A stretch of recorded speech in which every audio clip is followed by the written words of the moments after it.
people's rights.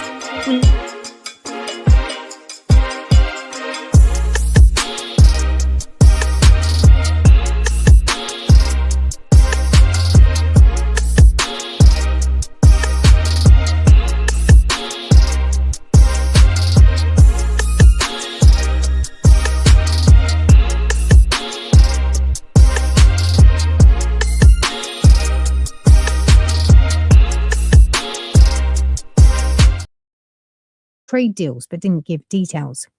The head of the CIA has visited Cuba, which is struggling under Washington sanctions.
President Trump is in the final. That's why. Welcome.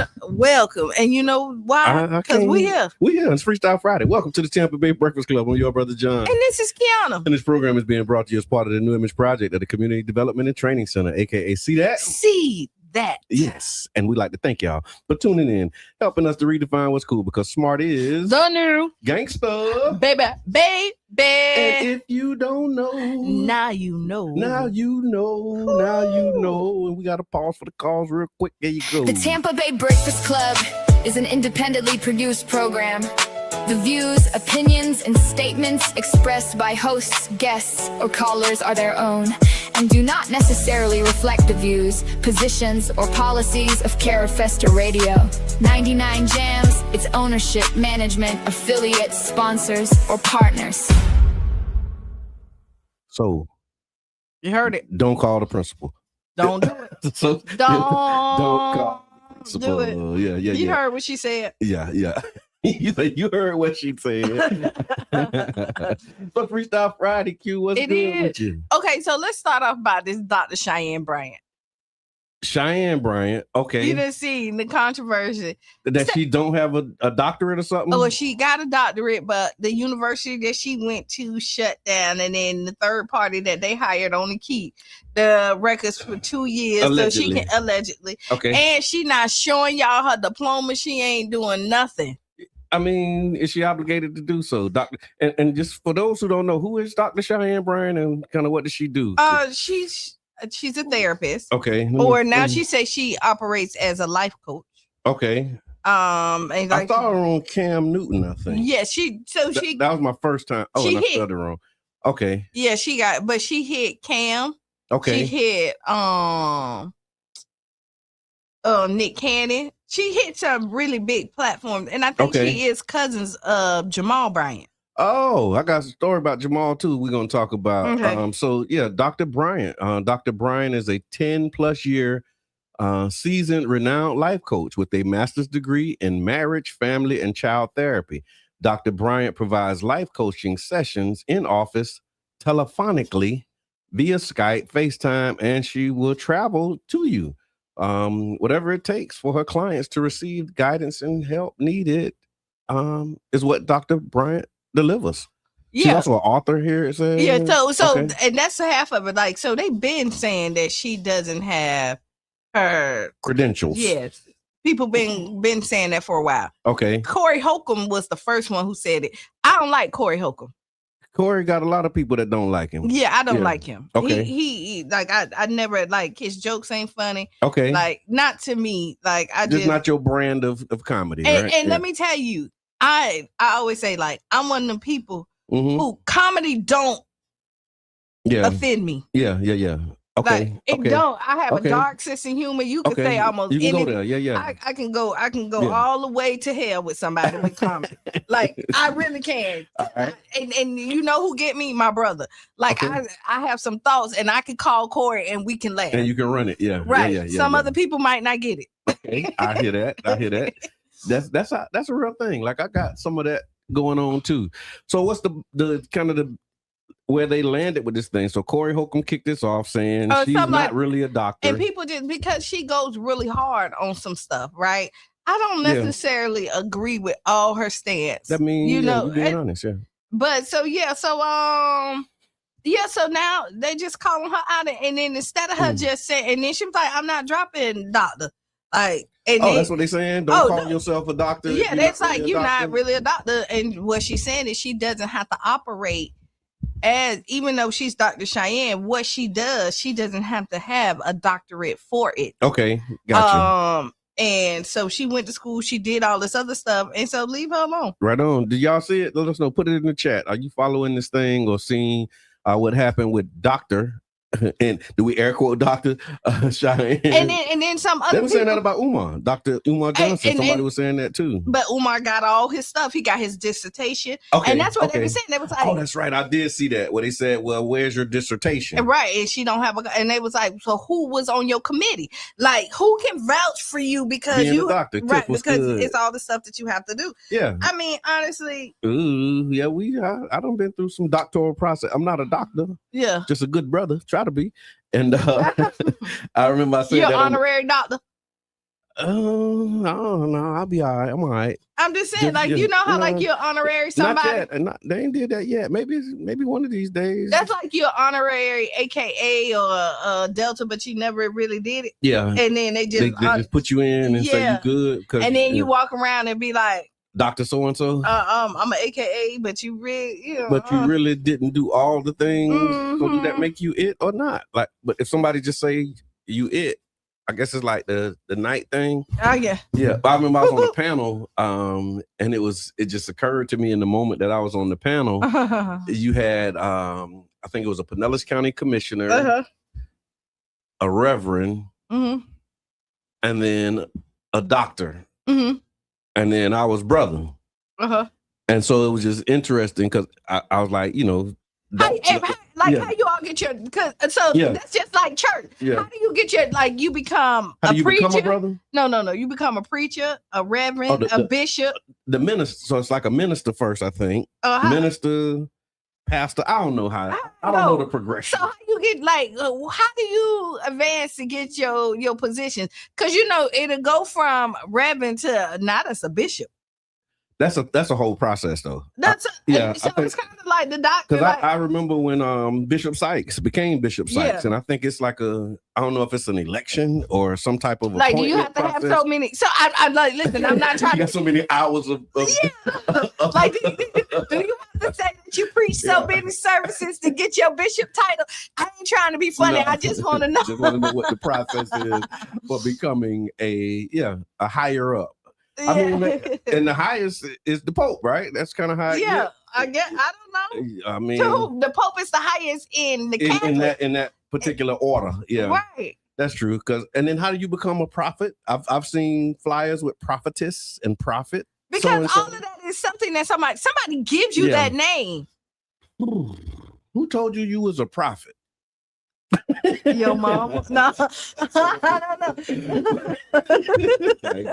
I ain't going there. You see, I just bit my tongue. No, but see, you see my sense of humor? Yes. Like, I can go there with, like, so, but I mean, honestly, your mama listen. told you was a prophet, so guess what? Yeah, like, I always knew my that. My mama say I'm a prophet, so I'm a prophet. Somebody end up giving you the name. You'll see little kids, once you name them, they become what you know what I mean? No, they really do. You be like, oh, that's a little preacher right there. My mama blessed me. She blessed me decent because she told me, something that my dad's mom told her about me, and she always told me that, and I grew up to be what she.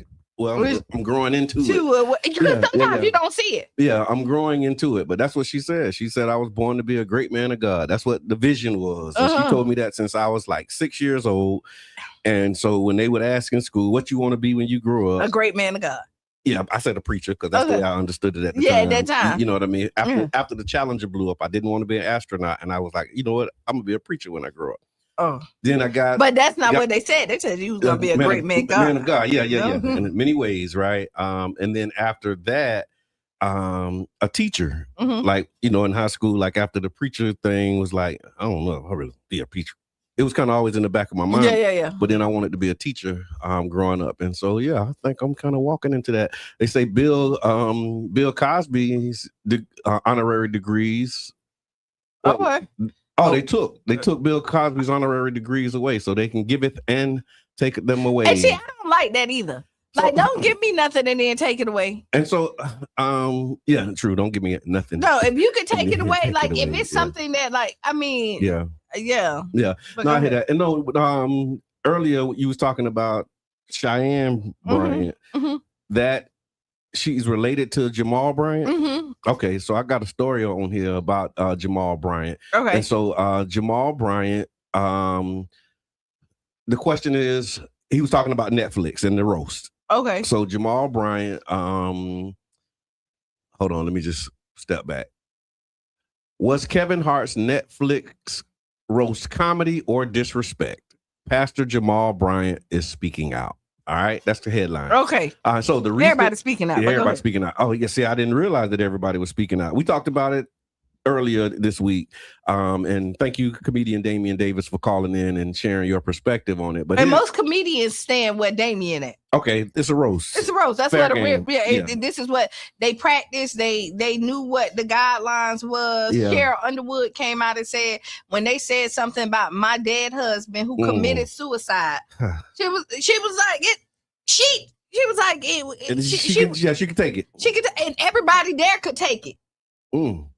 So, but go ahead. For those who don't know, there was a recent Netflix roast that honored Kevin Hart, and it brought together some of the biggest names in comedy and entertainment. The event featured brutal jokes, celebrity roasters, personal attacks, and a surprise reconciliation between Cat Williams and Kevin Hart after years of tension.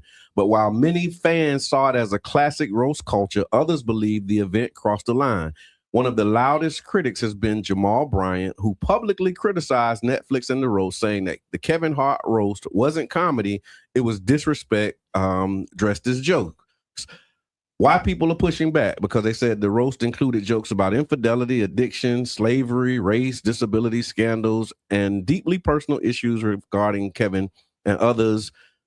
Those headlines, I'm with you. Like, I guess that's a part of it, right? That's what comedy is supposed to be. Yeah. Like, you're supposed to get out there and laugh at your all of Kevin Hart. If you watch a lot of his comedy, he laugh at. He got one that's titled "Laugh at My Pain," right? And I mean, you're supposed So if we can't, only time we're supposed to talk about the bad stuff is in a serious conversation. Apparently. So here's Jamal Bryant's position. He argued that comedy should not normalize humiliation. Certain jokes went too far, and allowing it unchecked sends the wrong message culturally.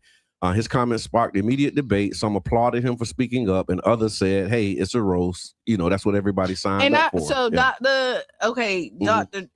Jamal Bryant too. Yeah, he is. I think Dr. Bryant. Yeah.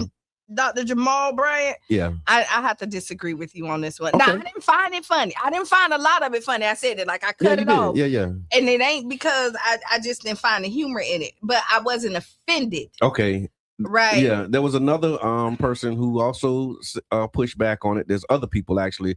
Michael Che from Saturday Night Live, he reportedly withdrew from the roast before it aired, and he criticized the writing room, the racial humor, slavery jokes, and what he described as mostly white writers crafting edgy material for a roast that centered around one of the biggest Black comedians in entertainment. He suggested that some jokes crossed cultural and ethical boundaries. The Rock also faced criticism after he used offensive language during the roast. He didn't say. He said they call it the R word, but he called it Draca. I don't know what that. Oh, okay. Because they were testing his Blackness. Okay. And so he went in, and that was he switched it with a D. Okay. So there you go. All right. Well, but I guess he used the R word, which many viewers felt it was inappropriate and unnecessary. That reignited conversations about political correctness, offensive humor, and whether comedy should still have limits. And so I this is the thing. I'm one of the people who think that, like, if you look back with Richard Pryor and all of them, like when they first started, there was no limit. Okay. They said what they wanted to say and went in, and then like you could Bernie Mac.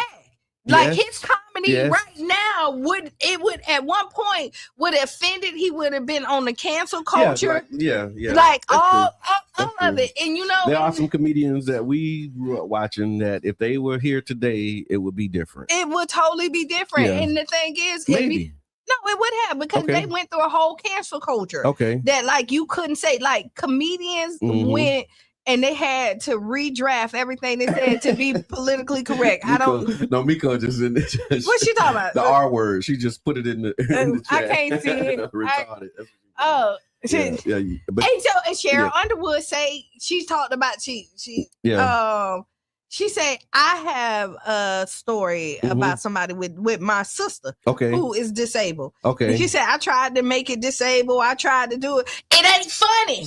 It's just. And she said I had to use it, but this is I had to use the R word. Yeah. And we not saying it. Me and you sitting here. Yeah. Why we not saying it? Because we don't want to be canceled. I just noticed that. Yeah. Like, you know, when you look we will not say the R word on the radio. That is crazy. But I mean, we grew up with that. But we say, and like sometimes, like, so there's so much stuff that, like, no, just think. No, I just thought about something that happened with me and my wife. Right, in a study group in the mosque. So just think, somebody actually looked the word up and then look. So yeah, I mean, so Google it, look up the word. I just think people are too sensitive, and then they be like, "You offended me," because I know we done said something. Stop acting like a punk. Yeah, right. Oh, but that's another thing. Can you still say that? You're not supposed to. Okay, according to who? So that's what the two sides were. Some who saying it's just comedy. They defended the roast, and then some said that some things go too far.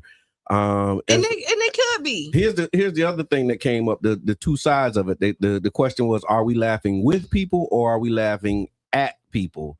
And I guess that was the other part of it too. Are you laughing at them or are you laughing with them? And see, the thing, like when you look at it, some of the white comedians went far, but then the Black comedians that came in there got them right back. Like okay, like so. But do you think that? Should they be able to talk about anything, or should some topics be off limits? Like, is there anything that should be off limits when it comes to comedy? Put it in the chat, y'all. Let us know. Like, is everything fair game, or is there like a line that you be like, nah, you? I think the comedian. I think go that far. Listen, I think the comedian. Jab said, "Do y'all need me to call in and be canceled?" So Jab was no, I really don't. The voice of the people. Shout out to the voice of the people. But I will tell you this: is I just think that if they not for you, if you know they're gonna don't listen to their comedy. Okay, so there's no topics that should be off limits. And even if you offended, like you could be like, because I heard I saw a clip and one of the clips was saying like Kevin Hart is so short that he would have to be lynched from a bamboo tree or something like that.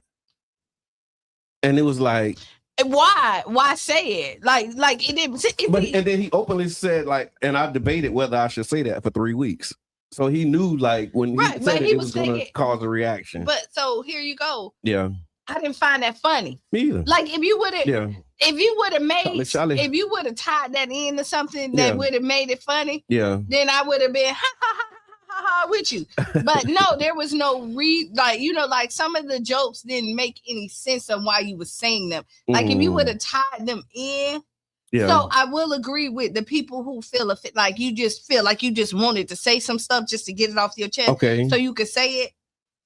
And hold on now. What you just said just kind of made me think of this, right? Not kind of, it actually made me think of this.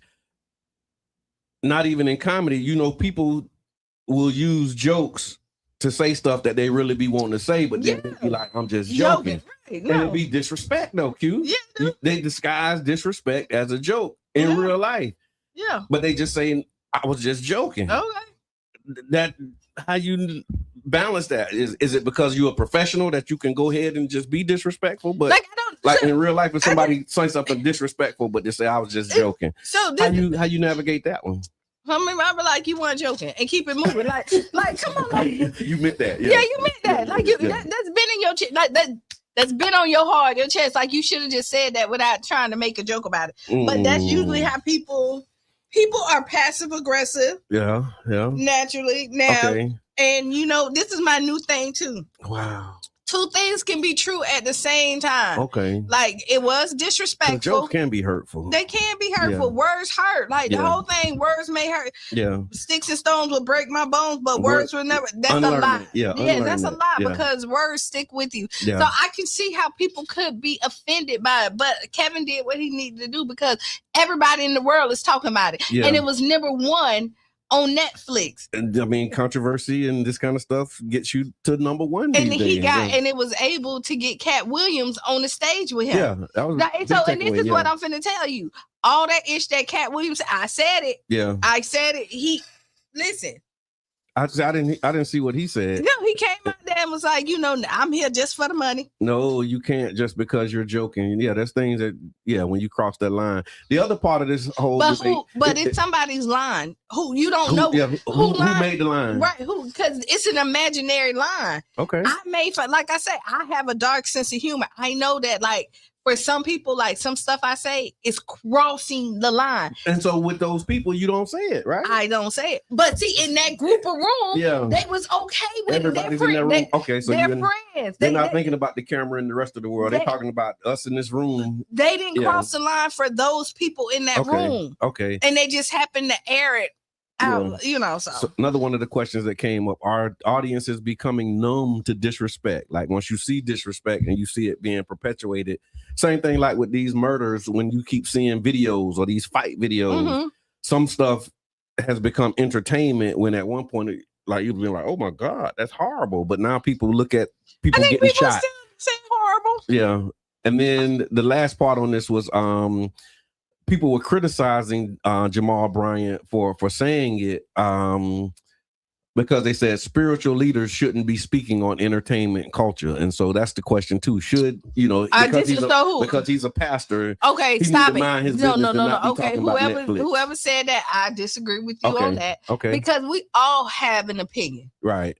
And to be honest, listen. Dan said nobody got smacked. The Oscars, right? Right. Yeah. I get it. I get it. The white man. The white man that came in, nobody got smacked. And look, and look at look at that, like all the way across the way. Okay. Like you saying like so and there you go. Yeah. Look, there you go. And there you have it, folks. And I thought that was pretty funny, Dan, by the way. Yeah, that is hilarious, my brother. But somebody else may offend it. Like, how you gonna say that? What you trying to say? All black people are aggressive? Then you go down this rabbit hole. Yeah. Because so when you look, everybody got a problem with something. Right. You can find a problem with everything. You go and first. entertainment is entertainment. Okay. Yeah. Right. Yeah. And just like I want to tell. Oh, it's whatever you consider it to be. Because something I remember when we lived in Gulfport, right? So we had a fight party. And you know, I had the screen out and everything. We was in the yard watching the fight, invited my neighbors over, and they came over to the fight party, and then he left. And I was like, you know, why did you leave? He said, because, you know, I don't see, you know, the entertainment and watching people, you know, beat each other up and people trying to hurt each other. So I'm like, but you knew it was a fight party. Like, what you thought we was coming to do? We coming to watch the fight, but he wasn't entertained by boxing because he don't like to see the violence. He don't like to see people. He came over early. Yeah. He liked it, the camaraderie and all that, and you know the neighborhood part of it. Yeah. But when the fight actually came on, okay, I'm but that wasn't entertainment. And this is kind of like the Super Bowl. Okay, it's whatever you consider whatever you're entertained by. People didn't like what's his Bunny. Whatever Bad Bunny. People did not like. But that's people who don't know Bad Bunny because he's on the Super Bowl. Okay, you don't get to the Super Bowl without people liking you, and you don't get to a roast without people liking you. Okay, and then when they get there, they're gonna say what they're gonna say. Yeah. Ratings grabbing is a profitable profession, no matter who you are. Good morning, Mama Blue. Wow, and so Coach again, says yes, some people are desensitized. We started with Cops long ago, and remember the show Cops? Yeah, I remember that was like really one of the first reality shows. They said like reality TV where it wasn't scripted. Cops was one of the first unscripted. I don't know. And I mean, the thing is, because in another topic, I might be like, went too far. So you pick your vices. Okay. You know what I mean? Like you pick what you're gonna, because again, everybody has a line. Yeah. And when they cross your line, you say it like, yo, you crossed my line. But you can't expect everybody to share your line. Is that kind of the takeaway? Like you have your boundary, you have your line, but enforcing that on other people, that's when we start getting into like some injustice and all of that stuff. You see it in a lot, in every aspect of your life. There's stuff that will build your relationship up and tear mine down. Okay. Yeah. True. True. No, that's where your piece is, though. You just kind of made it because you get to choose. You get to decide. It's your grace to give. Yeah, that's it. Nobody. And if it ain't your thing, it ain't don't your thing. Watch it. Yeah. Netflix got so many shows. You don't have to watch. And as a matter of fact, you don't even have to get Netflix. If you think that Netflix going too far, you got Hulu. You got. I remember they had a cancel Netflix moment. Yeah. So they definitely had that. And Kevin, and you know, Kevin having a little rough year. This year, his wife done filed for divorce. I thought he was already divorced. He got married again. Yeah, I had 2 more children. Okay, so I don't really follow like that. Yeah, he married the girl he was cheating with. Because Kevin Hart ain't the funniest to me either. Like I watch it, I laugh, but he ain't like nobody. I'll be like, oh, I gotta see this new Kevin Hart. Like I don't follow his comedy like that. So okay, I follow. So when I watch it. I think a lot of comedians are hit and miss. Yeah, I seen. Do you have somebody that like side split, like get you every time? That's really funny. No. Okay. Yeah. Nobody that get like they have moments. Yeah. But like Cat Williams' last comedy show, like I was like, okay, all right, yeah, okay, and I think you know what I mean. Like so. No, I hear that. That's like a cook. You go to a restaurant, you be like, oh, that's good, and then everybody have their off days. That's true. And really what that roast was about, saying that Kevin can't act, his comedy is stupid. Like everything everybody said. That was Cat Williams' kind of, you know, premise for saying like, why is he so big when he's really not that funny? And then he said Kevin took everything he said no to. Yeah. Kevin said yes. But that's how it works in the real world. They used to tell us one man's trash is another man's treasure. There you go. And so we got a lot to talk about today. Oh, we got a lot. So we got 1 minute. We're gonna talk about when your ex become your ex. Yes. Is there an expiration date on the title of X? And we also got the AP budget. There's takeaways from the town hall, the Community Voices town hall. We're gonna talk about that. I got a What the People Say. We got Ask Qiana. So y'all make sure that y'all stick around. And we got some other juicy topics too. Yeah. So we'll be back, y'all. 7 minutes after the hour. Tag a friend. Tell them we up. Hey everyone, welcome to The Explainer. Today, we're unpacking exactly why 2026 is, without a doubt, the absolute most consequential year in St. Petersburg's modern history. We're looking at a definitively transformative 18-month window where foundational decisions on our leadership, our urban core, and climate resilience are all literally colliding at once. Honestly, I want you to picture the ultimate chaotic juggling act. Imagine a frantic resident trying to balance a massive baseball stadium, a swirling storm cloud, and a giant tax bill. Because, well, that's exactly what voters are facing right now. We aren't just picking a mayor this cycle. No, we are voting on the literal physical and financial future of the Sunshine City for the next 50 years. Okay, here's our quick roadmap for today. First, the 2026 St. Pete Crucible. Then, that billion-dollar baseball deal. Third, we'll hit the $600 million climate question. Fourth, taxes and municipal power. And finally, number 5, your actual 2026 action plan. All right, let's jump right into part 1, the 2026 St. Pete Crucible. This is that definitively transformative 18-month window. So, for residents, these are the absolute critical deadlines you need to circle on your calendar right now. Your window for shaping the city really kicks off with the candidate qualifying deadline on May 29th. From there, we're sprinting straight into the August 18th primary election. And if no one secures a clear majority, the whole thing culminates in the monumental November 3rd general election. These dates are the exact focal points where all these massive local issues are going to be decided. Looking at the board, we've got a pretty crowded executive contest. And just to be clear, we aren't endorsing anyone here, just neutrally looking at the options. We have incumbent Mayor Ken Welch, whose platform is deeply tied to his 86-acre redevelopment plan and a massive climate bond. But he's facing formidable challengers. You've got former Governor Charlie Crist, who obviously brings huge name recognition, and current City Council member Brandy Gabbard, who's been fiercely critical of exactly how infrastructure spending is being distributed across different districts. The political stakes for residents here? Yeah, they couldn't be higher. Moving into part 2, the billion-dollar baseball deal. This is the historic gas plant versus the Tampa pitch. Now, there is a fascinating dual-track race happening right now. In St. Pete, the city is actively selecting developers this May for the historic gas plant district. This is an 86-acre site that represents the largest redevelopment opportunity in the entire region, especially with the Tropicana Field lease expiring soon. But meanwhile, right across the bay, Tampa is debating a $2.3 billion ballpark proposal for the Rays over at the Hillsborough Community College campus, and they are racing toward a June 1st deadline for binding agreements. But the absolutely crucial point here is this staggering number, $1.065 billion. That's the proposed public contribution the Rays are asking for from Hillsborough County and the city of Tampa to make their new stadium a reality. It's a massive funding stack that relies heavily on tourist development taxes and community investment tax dollars. And as you might expect, it has sparked some fierce cross-party debate. And this quote perfectly captures the exact tension voters and officials are wrestling with. Tampa City Council member Bill Carlson says he's fiscally conservative and wants to make sure public money is used wisely, but he also acknowledges the stadium would go in a place that could really use the development. It's kind of the ultimate municipal dilemma, right? Is it a billion-dollar public giveaway, or is it a transformative anchor for mixed-use development?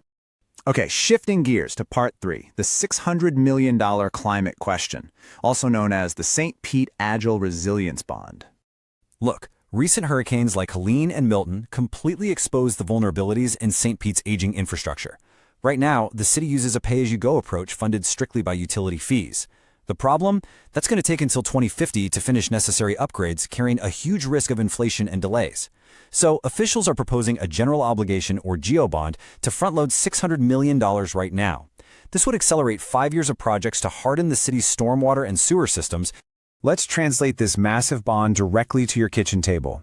If voters approve the bond, the cost gets distributed across property taxes, adding an estimated $96 annually per $100,000 of taxable property value. But if the bond fails and the city tries to accelerate these projects through the existing model, households could face a staggering $486 hike in their utility rates. But this definitely isn't an easy sell. Councilmember Mike Harding raises a really fascinating philosophical question. How do we go through that process of how resilient is too resilient? When you spend millions hardening one single water plant so it doesn't shut down for 12 hours, well, that's money you can't spend anywhere else.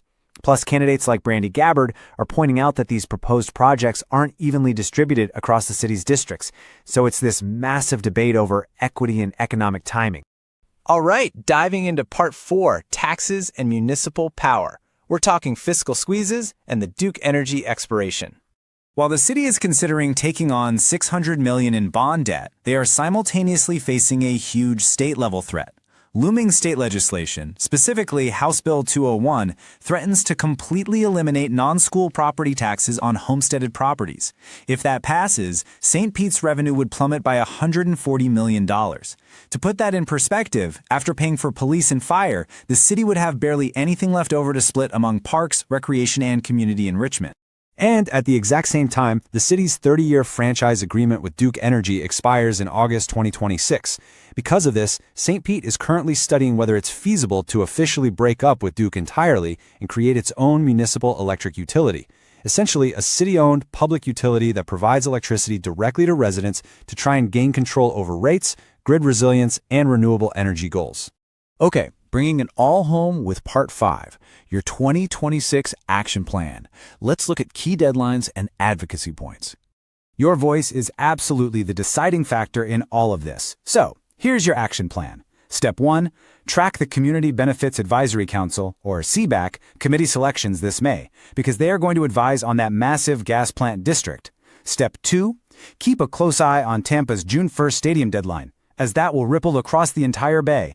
And Step 3, definitely the most important, show up and vote in the August 18th primary and the November 3rd general election. With all these massive, definitive municipal forces colliding in this single 18-month window, the ultimate question is, how will you step up to shape the future of St. Petersburg? Between a redefined downtown, a $600 million climate bond, and looming state tax cuts, will it be a city crippled by fiscal austerity or a modernized, resilient hub of the Gulf Coast? The power is quite literally on your ballot. Thank you so much for joining me on this explainer. Keep asking questions, stay informed, and definitely get ready for 2026. Quite shortly after a 2-day visit. One, as we've heard from a Chinese professor on the program, that seems to. And we're back. We're back. We're back. Okay. We're back. Welcome to the Tampa Bay Breakfast Club. I'm your brother John. And this is Qiana. And this program is being brought to you as part of the New Image Project of the Community Development and Training Center, aka CDAT. CDAT. And we'd like to thank y'all for tuning in, helping us to redefine what's cool, because smart is the new gangster. Baby.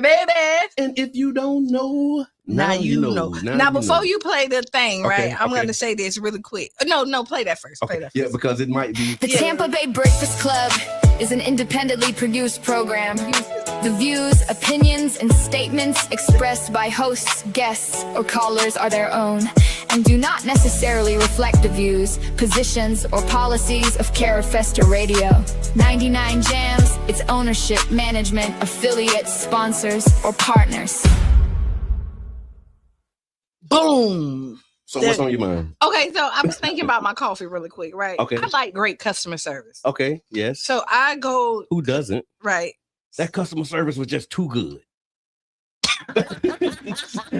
Said no one ever. Right? Okay, so here we go. I go in the line and they see my name, right, pop up. So I say large coffee. They say, "Oh, we got it." When I get up there, they think it must be because it's two of us. Okay. Right. And we must come through all the time. Okay, and then I say, "So you got it away?" And I tell them, boom, boom, boom. Yeah. She said, "Oh, no. I thought you was the other one. I had it. Okay. But I added." She was like, "But I'll never forget again." So I said, "Okay."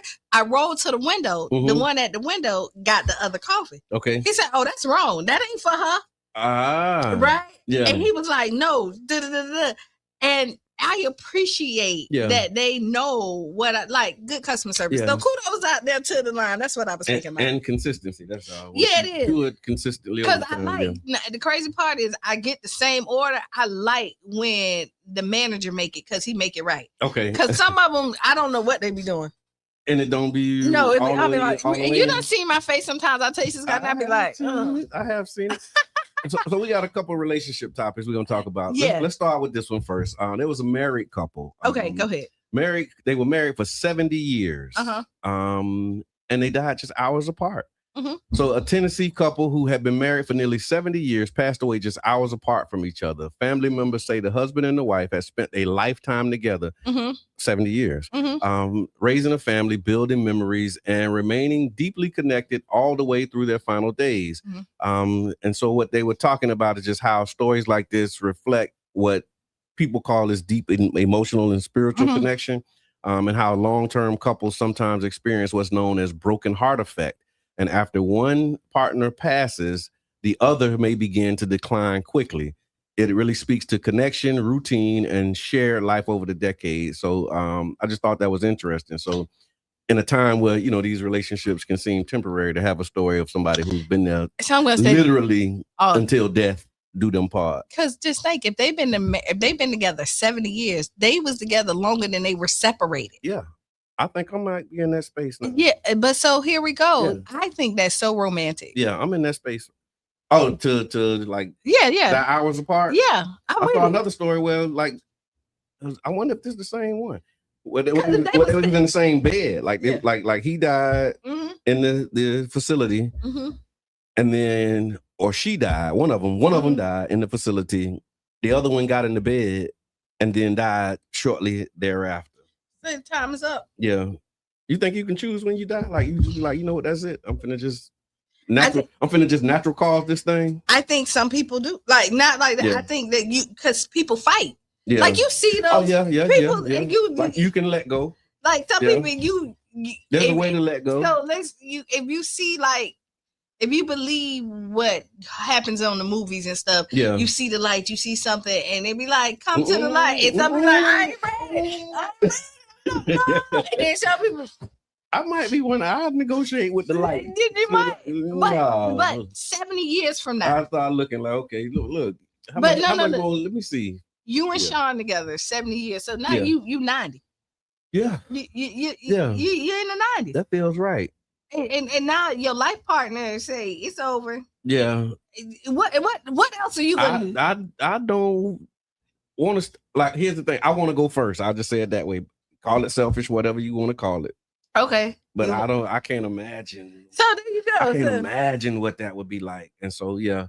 And she always tell me, you ain't going nowhere. So and then Anthony said, you're not leaving me here with these kids. That's what it really was about, right? Somebody else said that, but like, no, I'm gonna go first. You're not leaving me here with these kids. For real. All right, so that leads us into our next topic. So I did a what the people say. Okay, go ahead. And we talked about it a little bit. Matter of fact, it started in the parking lot. So you did a what the people say about it? We did a whole what the people say about our parking lot conversation. And we would like for y'all to chime in and let us know. I don't know why I turned blue. Okay, because I did something. Okay. All right, so the what the people say question is there an expiration date on the title X? Does the title, because I do see X as a title. All right. And so is there an expiration date on the title of X? Is what the what did the people say? The people said, the majority, yes. The majority of the people said yes. Most people say if you were never married and don't have children, eventually that person stops being an X and just becomes someone from your past. Common responses was X who? I don't know them people. And after enough time, they're just somebody I used to date. Many said marriage changes the meaning of the word X, making it more associated with ex-spouses than old relationships. Then there was another contingent, of course, the no's, and they said an X is always an X. So others argued that once someone held that role in your life, the title never really disappears. Once an X, always an X. History is history. And some felt that the title simply describes a past relationship, whether it still matters or not. Then there was another group that said it depends.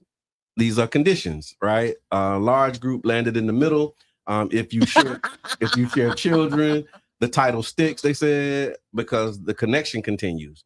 If the relationship was serious or long-term, people still consider them an X. Some said the title expires after marriage, time passing, or I'm with Jab. Nope. If you hunched, you hunched. That's just kind of it. No, but you want Jab. You know better though. Jab, you know better. No, you know better. listen. Can I just? It's Freestyle Friday. Yeah, it's freestyle it. Go ahead. I'm thinking too long on it, so I better not say it. So let me tell you, everybody who hunched somebody don't mean that they was their ex. Okay, let me say that. So that's what I was gonna say. Like, okay.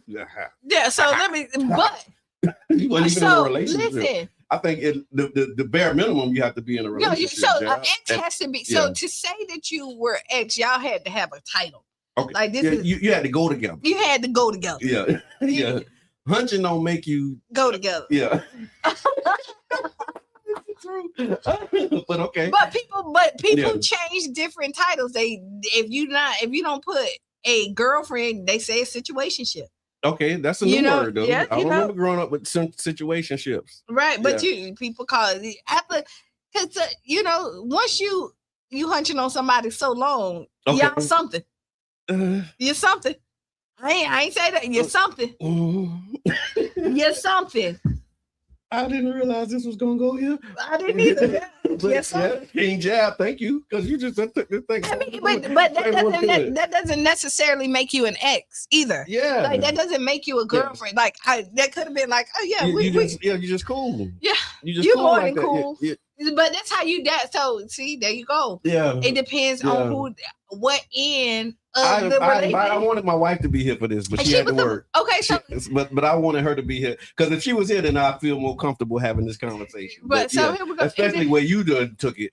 But here we go. It depends on what end you are, because some people like really like that person and they want to claim and let people know that I was a part of this person's life. That's when it became real for me.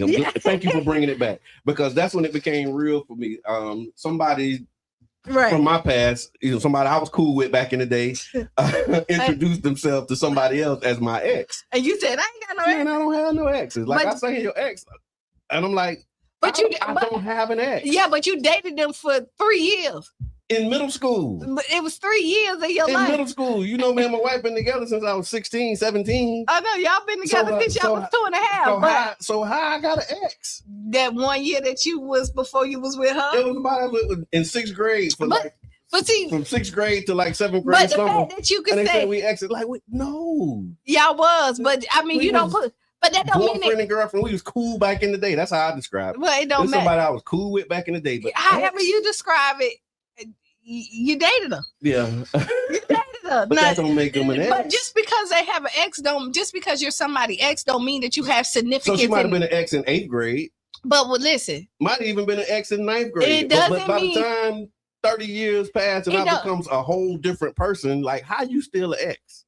Because y'all dated. No, man. But that doesn't mean that they had any significance in their life. So you think because they have a title, that's just like, and people finna be. He said, I'm a hush. Okay, people might be mad at me about this too. Mm-hmm. Just because you have children with people don't mean that you hold power in their life too. Okay. Because people think that if you the baby daddy or the baby mama or you're the child's mother, totally different thing. I'm talking about I'm talking about somebody who you didn't have kids with. Y'all got but what I'm trying to say, just because you have a title don't mean that you hold any significance in it. Because in your mind, and I could be wrong, you're saying X because that gives them a little bit of power. Like it gives you connection. Right. And we have no connection. No, so that's your X is a connection. Right, but we don't have a connection. No more. And in your mind, you like it was irrelevant, but somebody else say, like because X have a capital E on it. So that's like it has weight, right? But it necessary and that's why I was going with the baby mama. You feel like because you say I have their child, it holds some weight. And then some people it don't hold no weight to them because y'all don't have no connection. Again, but you do. You have a connection. The child is your connection. No, the child is your own child. That don't mean you. Have you ever seen people? Child connected y'all, and so your history connected y'all too. No, I ain't going with it. Let me go finish this chat. Let me go. ain't gotta go with it. Right? There we go. But I bet you thank you, sweetie. She says, morning. Some people just stuck in the past. Yeah. Move on. Yeah, that's what I'm talking about. But move it just to say, just because let it go. But if you was cool back in so if anybody out there who I used to go with, he never go with you, it's over with. No, we went together. But you ain't no ex. You ain't no we ex. ain't got no kids. Like none of that. Like so how does that work? We went together, but you ain't no ex. Because we just was cool back in the day. No, we went together, but don't you put no ex on? Because I don't deny that, we had and so that's making them but this was like Slick Rick teenage love. It don't matter. But if you can say, if you can define, it wasn't even like love for real. It was just like, I don't know what I'm trying to do here for real. I mean, I do know. Shout out to King Jack. But I'm saying, after 30 years, Q, with no kids, no other nothing. I think people are putting too much power on the word. That's why I don't use it. That's it. Because listen, you don't want to be tied to nobody but Sean. You better know it. And you only want to be tied to my twin flame. Right. And I ain't mad. And you want me to tell you, when I get mad, I want my husband to be like, who? What? I don't care if they dated 2 years before we got married. I ain't got no ex. Yeah. You know what I mean? I believe it does have an expiration. I wonder, just because it doesn't have an expiration to say that it happens, but it doesn't have to have any power. All right, and that's all I'm saying. And then I'm not Q. Tiffany says, to be an ex, I feel you need to have been in a committed relationship and not just someone you hooked up with from time to time. So do they call them sneaky links today? What do they call people who you just hook up with from time to time? A situationship, but no, a situationship is a little bit more than a sneaky link. I think. Yeah. But see, I'm a little. Somebody you hooking up with time to time ain't no complications. But what's time to time? See, listen. I mean, time to time, like you kind of, So all right, yeah, y'all. Friends with benefits. I'll tell you. Okay, that's the thing. Okay, friends with benefits. Everybody, maybe not you, but everybody done had a lot of people, because we don't subscribe to all. Sure. I don't necessarily agree with it. Not saying that I'm never. You don't agree with friends with benefits? No. What y'all think? Is it okay to have friends with benefits, y'all? Put it in the chat. Friends with benefits usually is one person in the situation want more than the other person is willing to give. And so they settle for less, hoping that they will eventually get what they want. You think so? Yes. You think that's what it is? Eventually it happens like that. Yes. You never want to get more, so you with the friends with benefit, right? I want my wife to be here with me when we talk about this kind of stuff. So, Sean, I can't even have a real jam comment. I need to have a conversation with somebody. She's my governor. She gonna let me know how far to go. But no, this conversation ain't got necessarily to do with you. Yeah, but no, I mean, because all I can talk about is my lived experience. You know that's what I mean? That's not necessarily true. Because you have friends. Yeah. And you got friends with benefits. Right. And they done told you, and usually one person in that party wants more eventually. Okay, so I just said I've been in a situation where that wasn't the case. Where it was like friends with benefits, and it was just clear like that it's just that. Somebody hides their intentions. Yeah. Again, this was before my wife. Yeah, and so he was 2, y'all. He was 2. So really, they was gaga Google, and it don't even count. And true story, I had somebody remind me of when we was 5. And I'm like, really? No, that's 5. Yeah, so that don't even not 5. Yeah, that don't count. You know what I mean? It was like, yeah, remember we got married when we was, little. Okay. So it's Freestyle Friday. I'm like, what? Thank you for letting the people know and remind them it is Freestyle Friday. It's Freestyle Friday. We really just kind of going in. So you made another post and you asked, was you hating or telling the truth, right? Yes. Okay, and then for the people who didn't see it. Okay, go ahead. So here's the story. So I was walking around the park, Child's Park. Somebody rode by on a bicycle, somebody I knew from back in the day. And he said, boy, what you out here walking for? You've been chubby all your life. And just kept riding. Right. Like he ain't pull up, like, he just was like, boy, you been chubby all your life. And kept going. And I was like, really? So here we go. 2 things. So my question was he hating? 2 things can be true at the same time. I mean, yeah, I was chubby. Right. So he told the truth. Yeah. But so I got something. But I mean, like you see me like keep going, good job. Yeah, people don't do that. Man, what you doing? Some people what you doing? That's just like this. You've been that way all your life. When people come to me and be like, girl, you don't gain weight. You don't think I know I gain weight? I put on my clothes every morning. I know what I do. Now, with the rebuttal, if I said, you got the same face.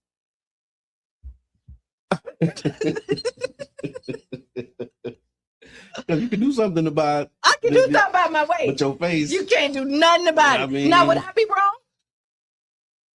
I mean, they started it. I'm just saying, would I be wrong? If you that's what came up to me when you said it, right? But he was so smooth with it. I literally was speechless. There was nothing that I could say. Right, and you just laughed it off and kept it moving. I mean, it was funny. Again, we're talking about humor, but I was just like shocked. Because like out of all of the things that he could have said, that's what he said. And some people don't take it. And I was like, what? Some people just want something to say. And so, yeah. He got me though. He got me good. He got me. And so I've been waiting to see him again so we're going to have a roast. We can have a roast. I'm going to roast that joke. And you know what? Because a lot of times he's good people though. I mean, I don't think you took it funny. Like I said, I knew him all my life. And so I shouldn't have been surprised because of the way we relate. You know what I mean? Like we used to get down. I'll tell you this: my mama and my biological daddy don't talk because my daddy said, "You done gained weight." My mama, she said, "What?" But right, an observation, and she ain't talked to him since. Yeah, right. Because he said she went off on him. What? But that was an observation. Oh well, but again, I just say this is I put on my clothes. You don't have to remind me if I gain weight or not, right? Right. And usually when there's arguments, like a lot of people go in and talk about weight. Weight ain't never bothered me. It ain't never stopped me. Because remember somebody said something to me. Yeah. Oh, like never had a problem. Never had.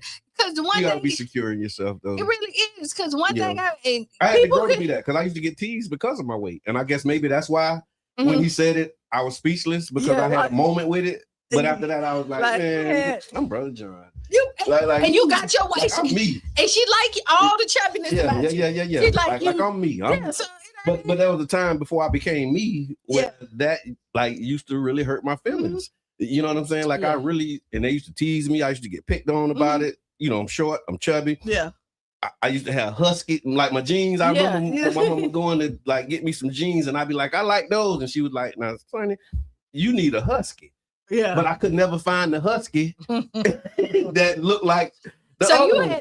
And then I'm short, so I gotta roll them up. I gotta cuff them. I've always had to get teased because of it. And so then when he said that, it just kind of brought me back. Just took me to a moment where it's like, oh, but I'm me though. I grew up to be me. And that's how I feel. But when I was growing up, that would have like took me out, man. So yeah, I'm telling you right now. I would have been cracking back or wanted to fight. Right. So like calling me chubby, fat, that don't bother. Like after, because I was like that. So that's a part of the sense of humor. Like, you know, growing up talking about roasting under that theme, when you getting roasted, because we got roasted all of the time. Yeah. You know what I'm saying? And I used to get roasted, you know, about my weight. Yeah. Being chubby, you know, my nose, like I got roasted all kind of ways, right? Clothes. Yeah. And so you develop thick skin. And I learned how to roast back. That was my defense. I would either roast back. This is why comedy don't offend me. Because like I tell y'all, when my nephew was in elementary and he came home, we loaded him up. Yeah. Oh, we loaded him up. Listen, say this. And here's what happened. It was two things that happened. So after I started roasting back, then I had to fight. Because when I roast. Right. And you started it. Oh, that's what we doing? I'm roasting. And you know, and then people couldn't take it and they want to fight. So now we fighting. But it started with like you. And you know, I have this rule is that once you throw the first punch, you can't tell nobody what to do when they retaliate. You can't say what's too far. I used to take it too far. Oh well. Because I guess maybe I had all of that. Like if somebody, so like I'm going all the way up, and a fight come with it if needed. If it has to be. The people used to call it short man syndrome or whatever. It's just like, well, it is what it is. I ain't finna be trying me. I think that came around 6th grade, 6th, 7th grade. So I've heard that too. We got Anashia. Good morning. So late to this morning. We'll watch replay. No doubt. It was definitely a good, robust conversation. Question in the chat. Say you always riding a bike, no car yet. Yeah. And then Charlie Funk, shout out to my husky brethren. I didn't know what that meant until later. Like I had to wear husky. Tiff, I think he was just trying to be funny a little. Maybe trying to get under your skin to see if he could get a reaction out of it. And to be honest, he definitely was being funny because he's somebody who we used to roast. Right. We used to roast each other, and so that was par for the course with him. Now that you say that, it is bringing it back to me. Like it was. I know he didn't mean nothing by it, but it's again just in the moment because I hadn't seen him in a while. He cruised. So like out of all of the things, like man, I ain't seen you in But years. That's his only connection with you. Yeah, so listen, because when you see somebody who you ain't seen in a while, you gonna catch up. Man, but that's his only connection to you. So it goes back to our previous conversation. Okay. Oh, he used to be my ex. Yeah, that's the only connection that they have. Like hang out. I mean, post up, did stuff together, but we always used to be like cracking on each other. Yeah, I said it goes back to the ex situation. It ain't the same. Yeah, it is. It's the only connection that they have. Like Brain had one of the people. But ain't no title. He just somebody who I grew up with back in the day. He ain't nobody who I like. How would I define that relationship? I'm not gonna make you. You cannot.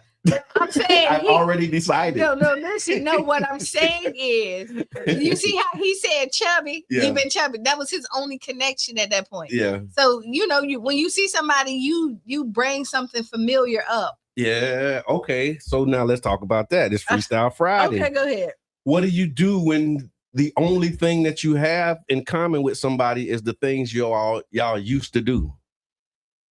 They used to be, and they continue to, because at a certain point it's like, okay, but we got a lot of stuff we doing right now. Like, and a lot of my conversations and really most of my relationships, we're close because of some work that we're doing or something that we're doing together. And let's like family and everything. But like most of my friends, we all in this stage of my life, we either met working. And so the work is the thing that we share. And so there's people who I grew up with, we don't share that connection. Right. We share our old connection, what we used to do.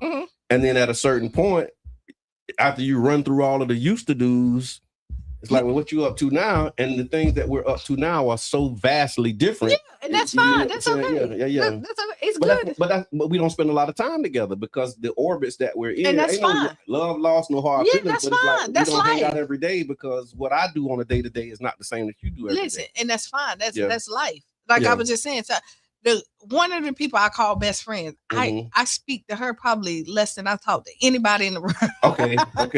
But that's best friend. Yeah, like we've been best friends since our 9th grade year in high school. If she called me right now, I'm coming. I was just thinking that. Yeah, same thing. As I'm thinking about this, if they call, I'm coming. And to tell you, we don't hang out every day. Our lives are 100% different.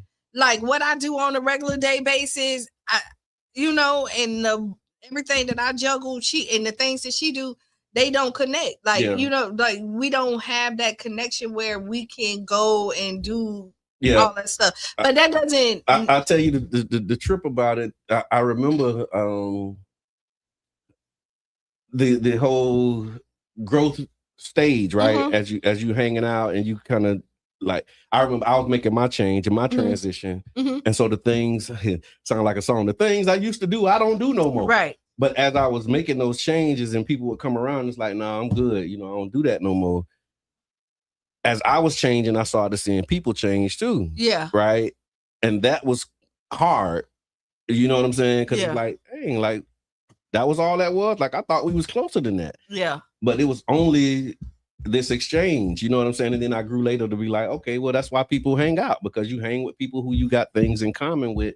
And if the thing that you have in common with them is no longer something that you're into, you probably not gonna hang out every day. I had to like get to a space. I'm like, why so-and-so don't come around no more? And it's probably because I'm always talking about the Quran and the black man and how we need to, eat better and do right. And it's they don't want to hear that. I'm like, this me. They don't want to hear that. I've been saying that though. But now I'm like for real with it. Because if you know me, I always was like kind of had a little sense. So you know what I'm saying? And you was the I one. always talk with a little bit of sense, but now I'm like really trying to live this you life. Was the Muslim brother from Minister Society. I kind of remember, but not exactly, because I was a different kind of Muslim brother. I'm just saying, no. You know, he was. You would get it, but I wasn't like trying to make you, do what I was doing. I was just share. I was just so excited, about what I was learning that I wanted everybody to know. You know, but I'm not trying to like. I wouldn't judge you, but then that's what happened. So here's another part of what happened was as I was making my change, a lot of times, even with my family, like they didn't know how to act around me. And I'm like, what y'all doing? Like, why? Like, because I don't know what that was, but it's like they don't know. Sometimes it's the and it was like, and I look again later. It was like, okay, it's respect. I get it. It's respect, or it's a comfortability thing too. When some people say it, they was like, nah, because I'd be like, man, y'all tripping. Like they was my like, brother, nah, bro, we just respect that. And I'm like, I get it, but like man, I don't want y'all to be uncomfortable. You know what I mean? Now, of course, I have my lines, my boundaries, but I'm not trying to like. Be like a party pooper or wet blanket. Like I still like to have a good time. That's what my birthday was like. I still like to have a good time. Yeah, people don't see that part of brother. I still like to have I'm still me. Like my brother Todd, he tell me like, don't leave. I'm a pastor. Okay. He don't tell nobody. Because it changed the way people engage. And he wants people to be their authentic self when they come around, because he's one of the people that don't judge. Like, you just because I don't mean that. Yeah, that's true. I do remember one time. I do got a cousin. I remember we went to Leesburg, right? And so, we going to see all of the cousins, picking people up. So I'm with my one cousin. He on the respect thing, big. Mm-hmm. Go get my other cousin. He get in the car. He got his beer in his hand. He popped the top and just like to the head, right? Yeah. Oh. And he did that. He was like, and he told me, he was like, cuz, I'm just doing this so that man, I ain't on that stuff. And I'm like, you didn't have to do that. You know what I'm saying? Mm-hmm. Like, just if you're gonna do what you do what you do. Yeah.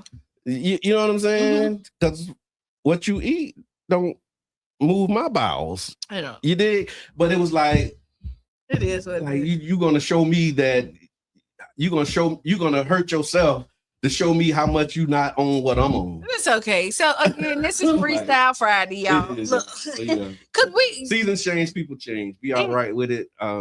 Yeah. We had a whole bunch because so after the show, y'all, just to kind of tell you what some of these topics are, we always debrief after the show, and then it goes into some other topics, and then it's topics that we don't get to.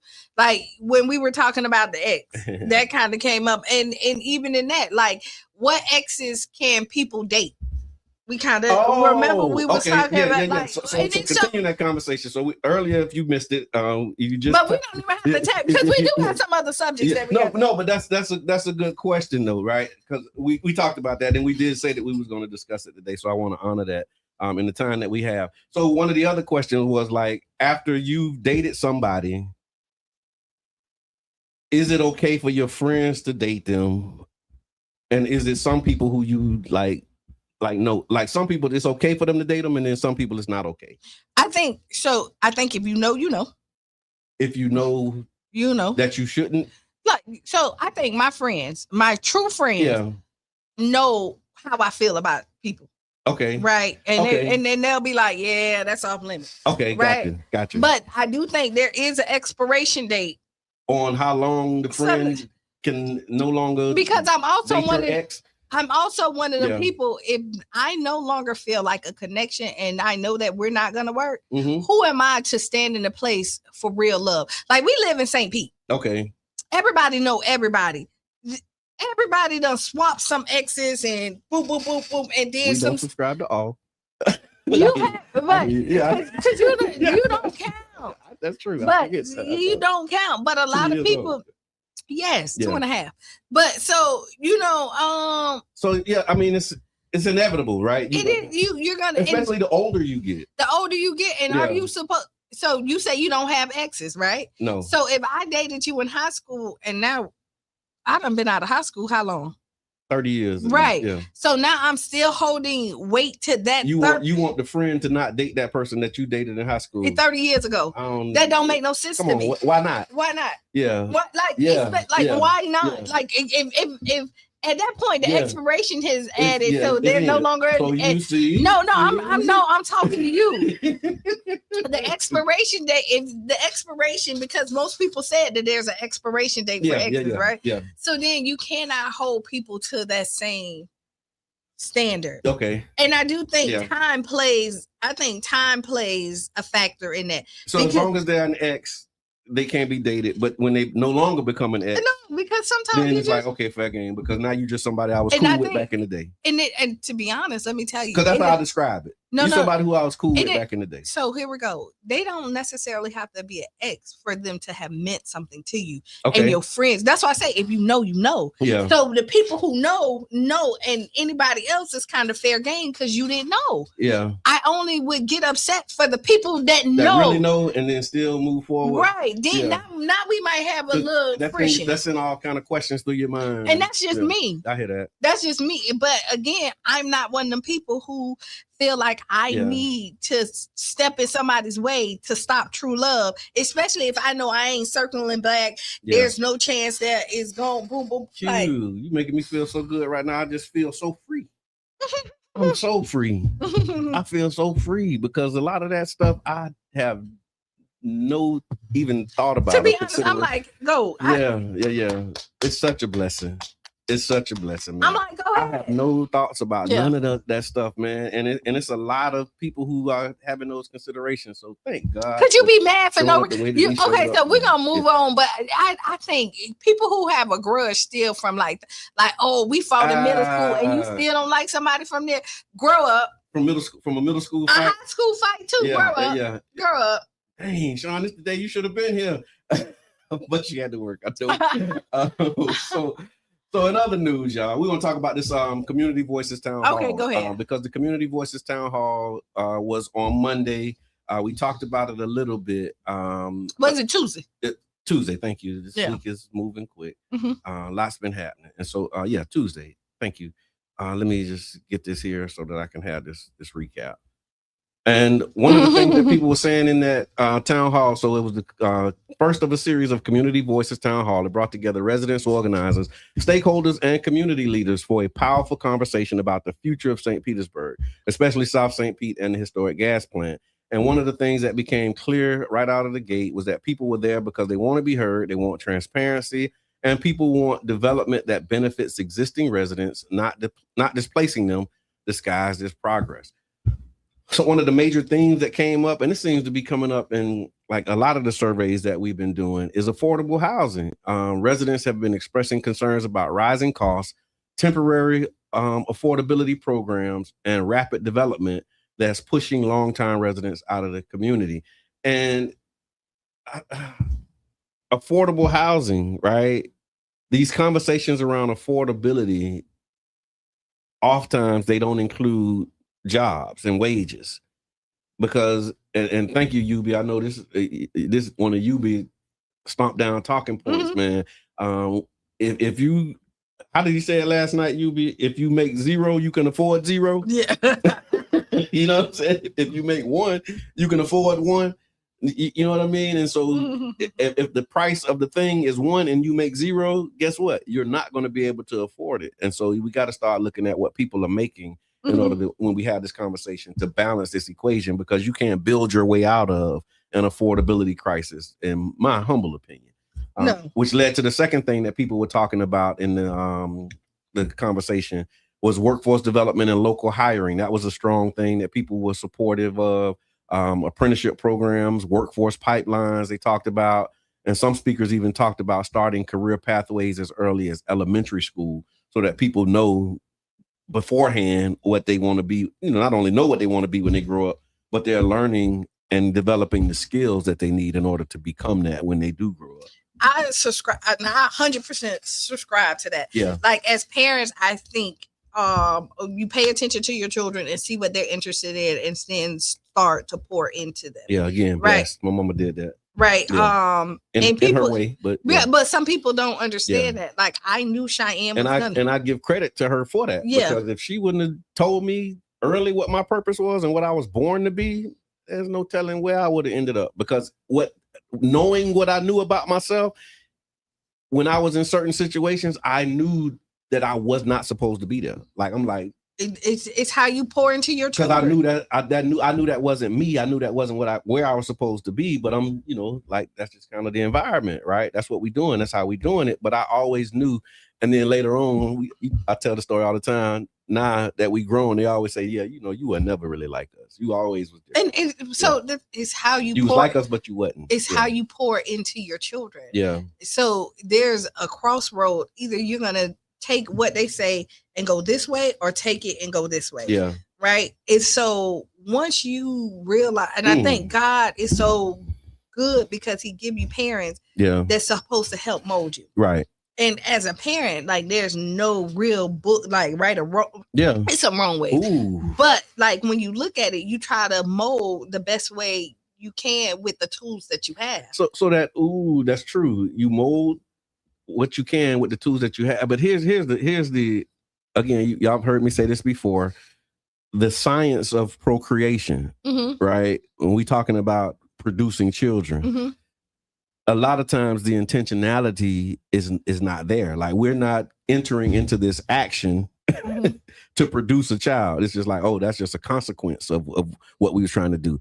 Like, there's not a whole lot of real planned parenthood at a young age. No, particularly in, really all communities. It ain't just our communities. No. You know what I mean? And so, but here's the thing: once you start understanding the power that we have, you call it a seed. What farmer is planting a seed and you don't know what that seed is going to be when it grow up? Right. But that's the injustice that we do to our children. You plant your seed in a garden, and then you wait for the seed to get 3 years old and say, well, what you going to be when you grow up? This is what you have no idea. But so what you do, so at 3, right? You think of once you start to see what they're interested. So I'll say this. Yeah. This is lived experience. I knew Cheyenne was going to be a singer. That's why she's a singer. Before she got here. That's what I'm saying. No, like, I tell people 99 points. So what if more people like you said, I know this child's going to be a doctor. I know this child's going to be a lawyer. I know that, but you knew it while you were carrying her. And now 99.9% you can come see her on Sunday, right? Right. And I tell y'all right now is that, like, I think I got like 1 VIP ticket left. Yeah.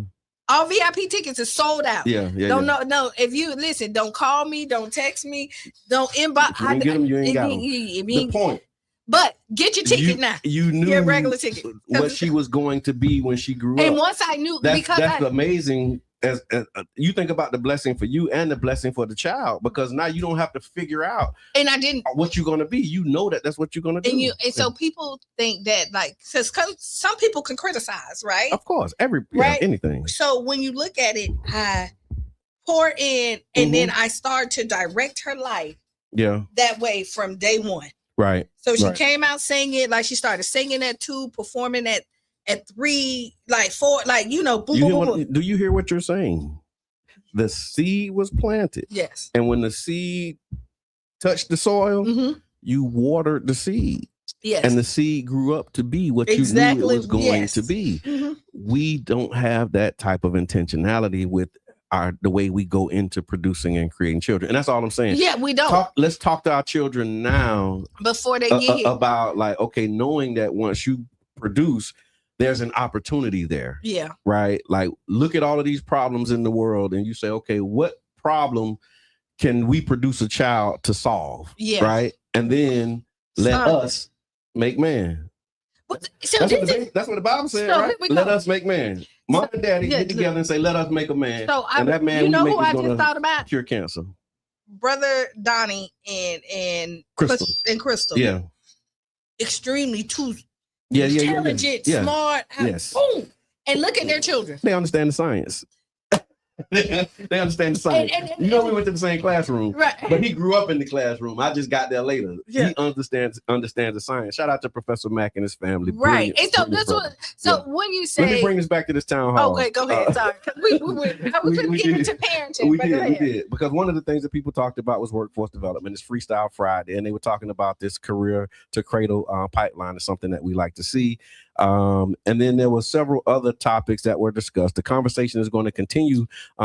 There's a community voices planning meeting that's happening on next Wednesday, May 20th, 6 p.m. It's online. And I thought I had a link that I can put in the chat. I do. So if you'd like to register, there's also residents are being encouraged to complete a survey. It's a quick 2-minute survey. It'll help us identify priorities, concerns, and recommendations for the future. And so please make sure that you complete the survey. We're going to put the link in the chat. And shout out to Mr. Edmond for the work that he's doing to continue this organizing and this work that's happening. So yeah, but that was the Community Voices Town Hall. I think I got an Ask Qiana. Go ahead. Let's Matter of fact, I do have an Ask Qiana. Let's ask it. Ask Qiana.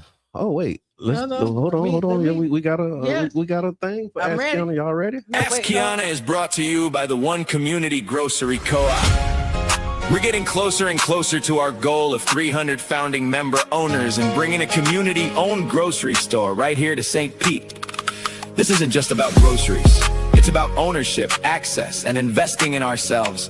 You can become a founding member owner today at www.ocgc.coop. One Community Grocery Co-op, building something for the community, by the community. Tap in.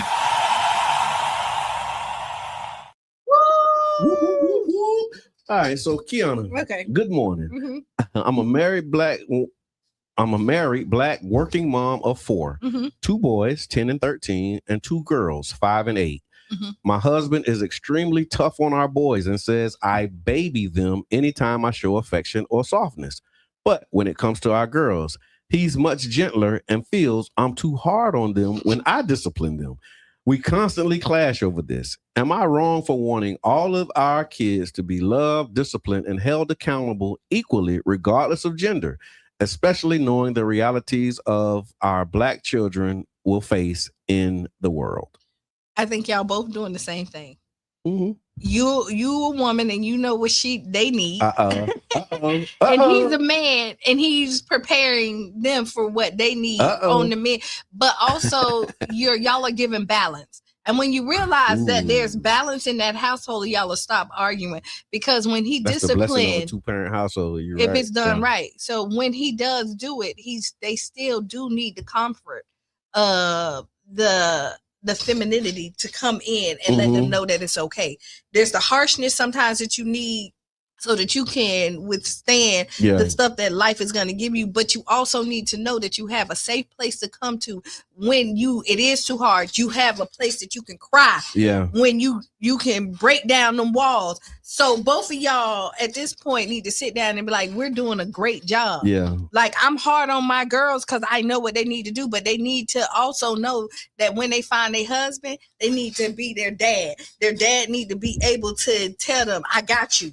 It's okay. Like, you don't got to pick up garbage because I got you. And that's what you want. And your men, because boys are told that they're not supposed to cry. They got to suck it up. They got to be hard. But you need to let them know there's a balance.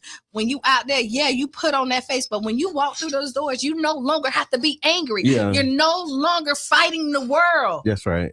You know, like you take your garment, you take all of that, their armor and everything off when you walk through that house. And if you feel like crying, soon as you step across that threshold, you know that your lady, your mama got you. And that don't make you less of a man. I hear that. All right. So I agree with you, Q. I think it's classic, right? I mean, they say unalike attracts and likes repels. And so the women in the household, she harder on the girls. Right. And the man harder on the boys. And you're right. I do think that provides balance. And that's the benefit and one of the beauties of having that 2-parent household. So you can have that type of balanced experience. And so, I don't think it's something that you should clash over. I think it's something you should embrace, really understanding, like, because y'all doing the same thing. Y'all arguing about this. If you sit back, you said you too hard on them boys, and then she too hard on the girls. And then she said she won't balance across the board, but yet she say you got it already. You've already got what you're asking for. You just don't realize it. You know how like something's right in front of your face. You let them do, because sometimes and then if y'all disagree behind closed doors. Like, I really think you was a little too harsh on them on that. And that's right. You know, and it don't have to be a clash. It doesn't. And it can be a conversation. It can be a conversation later on. And then again, like, no, I got to be hard on them because if I'm not, society is. Yeah. You know what I mean? But yeah, go ahead and do what you need. Like after I do that. You know what? I experienced that with my grandsons and my wife. I experienced that too. I experienced that. Now that I'm thinking about it. Cause you these boys. Right. I don't know. Yeah. And when I'm on him, yeah. Let me handle this. Right. I got it. I know how, you know what I mean? Don't if I ask him a question, don't you come in and answer it. Yeah. I'm talking to him. Yeah. You know what I'm saying? Like I want to hear from him, not from you. It's so funny you just said that. This ain't my niece just graduated, right? Yes. Right. Congratulations. So, right. So she just graduated and she got like her first real boyfriend. Right. 22. No exes. No exes. First real boyfriend. Yeah. And she did. So yeah. I said, I looked at him. I said, "Are you always this quiet?" And she answered. I said, "Hey." You have it. And you know what I said? I said, "I'm not talking to you. Did I look at you? I think I was talking to him. He can answer, you know." And she was like, "Okay." Yeah. You know. So again, that's a mom thing, and it's like a. So the balance thing, and so again, you gotta have both, and sometimes it goes too far.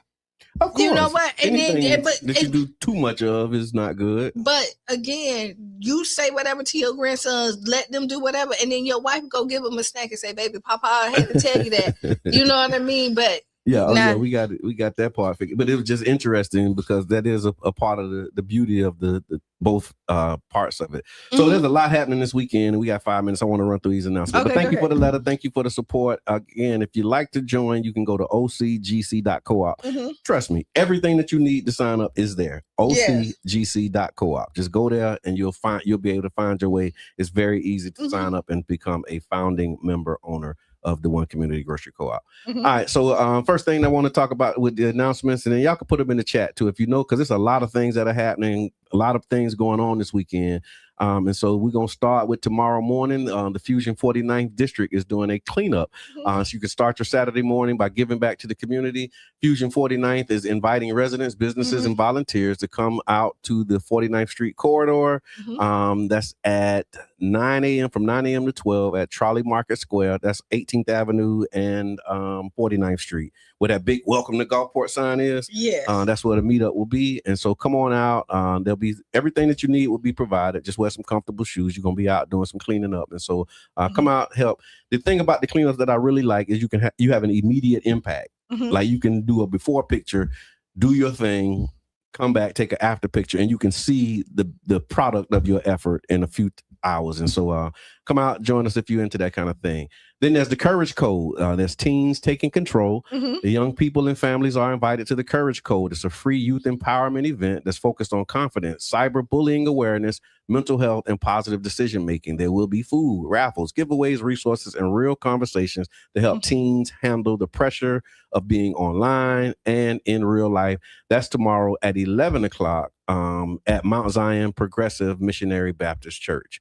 And then next week, the Childs Park Neighborhood Association monthly meeting. We're inviting people to come out. Y'all know we do that the third Tuesday of every month. And this month, we're going to have the Storm Squad come in, and we're going to be providing information and really starting to get people thinking about hurricane season. And so really starting to have conversations about how you prepare, connecting with residents who may have barriers to preparing.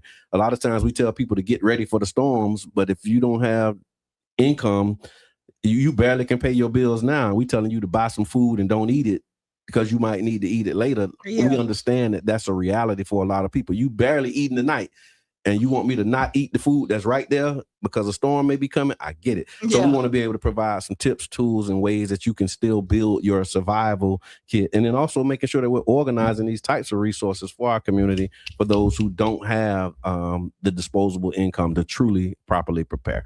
And then next Friday, we're doing a Know Your Rights workshop. So returning citizens, their families, and community members, you're invited to a powerful Know Your Rights workshop that'll be focused on restoration, voter registration assistance for those who are eligible, and second chances. During the workshop, we will also be providing support for those who really helping you apply to have your fees and fines paid, because the Florida Rights Restoration Coalition, they raise money to be able to help people to pay their fees and fines. And so we'll be helping you to apply to get that done. That'll be Friday, May 22nd, from 5 p.m. to 8 p.m. at the Dominion Worship Center. Please, if y'all know anybody who's been in prison, got some felonies, and have not voted. Yeah. Or just got fees that's out of the yin yang and want some relief on it, just so that you feel free. Right. Right. So that you feel free. Right. Yeah, get rid of a little debt. Nothing make you feel freer than paying off an old debt. No, yeah. Because you get that text message, the call, the credit, all that. Yeah. You do not have that no they more. Go slick with it now. Yeah, they very slick with it. So yeah, that's a good thing. And then he went through that. So this Sunday, Sunday, here we go. Okay, before I say that, so Saturday's Speakeasy at Culture Creative. Okay. There's still something going on at Culture Creative. So Love it. Come in, there's tickets to purchase there. And it is different for this Speakeasy. It's an open mic this time. Okay. So usually they only have the speakers that they already signed up or booked for the event. There is limited space, and I don't know if it's already booked or not, for you to get out there and say your poetry or get out there and do your thing. So this is going to be the first Speakeasy where you are allowed to get up there and do a freestyle. So it's like open mic? Yeah. They do have some artists that's already scheduled. Okay, but there's a space for open mic. Yeah. So come in. Now, if you're looking on Sunday night, it starts at doors open at 8. If you looking for just a great time and you want to relax, chill, grown and sexy, you don't have to dress up like red carpet, but just grown and sexy, a good night out with your girlfriends, your homeboys, or a couple. Get your tickets for the listening room. It's limited, because you've been to Culture Creative, so we're not packing. We want to give you this experience out Cheyenne's mind, so she finna bring the house down. Right. All right, so y'all come on out. Absolutely. Well, it's 9:00, and I do, Miss Teresa, I see your comment. We'll talk about it on Monday for Motivational Monday, but I think that's a great point that you made, and I want to address it. We just ran out of time this morning. I just saw it. So again, thank y'all, man. It's been an amazing ride. Freestyle Friday, another one in the books. Y'all be safe. Have a great weekend. Stay tuned. Sister Hughes. Lose your shoes. Shout all around the house. It's been the Tampa Bay Breakfast Club. I'm your brother John. And this is Qiana. And we out. Baby.